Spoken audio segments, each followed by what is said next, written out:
15,000 টাকায় কি শেষমেশ আমরা ব্র্যান্ডটা লঞ্চ করতে পারবো? Today is day 6 of building my own perfume brand. 2 দিন পর আজকে মার্কেট খুলেছে, তাই আমি বেরিয়ে পড়লাম আমাদের পারফিউমের বক্সের সোর্সিং এ। বোতল আর স্টিকার কমপ্লিট করার পর এখন আমাদের প্রয়োজন বক্স, কিন্তু কতগুলো বক্স আমরা অর্ডার করব সেইটা আমি ডিসাইড করতে পারছি না। আমাদের বাজেট যেহেতু কম আর আপনাদের রেসপন্স কেমন হবে সেটা আমি জানি না, তাই হিউজ কোয়ান্টিটিতে বক্স অর্ডার করার রিস্কটা নিচ্ছি না। তারপরও সাহস করে 500 পিস বক্স অর্ডার করার রিস্ক নিলাম, কিন্তু যারা বক্স বানায় তারা 500 পিসের কথা শুনে আমাকে না করে দিয়েছে। তারপরও আমি কয়েকটা জায়গায় কথা বলে আমি তাদের কনভিন্স করেছি যে আমাকে 500 পিস বক্স বানিয়ে দেওয়ার জন্য। কয়েকজন 500 পিস বানিয়ে দেওয়ার জন্য রাজি হয়েছে, কিন্তু তাদের রেট শুনে আমার মাথায় আকাশ ভেঙে পড়েছে। আমাদের বাজেটের 3 ভাগের 1 ভাগই চলে যাবে স্টিকার আর বক্স বানাতে, তাই আমি এখনো কোনো বক্স কনফার্ম করিনি, কারণ তাড়াহুড়া করা শয়তানের কাজ আর আমি চাচ্ছি সময় নিয়ে কাজটা করতে।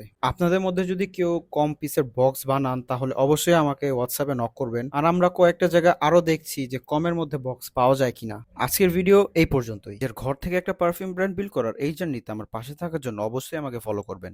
C you in day 7।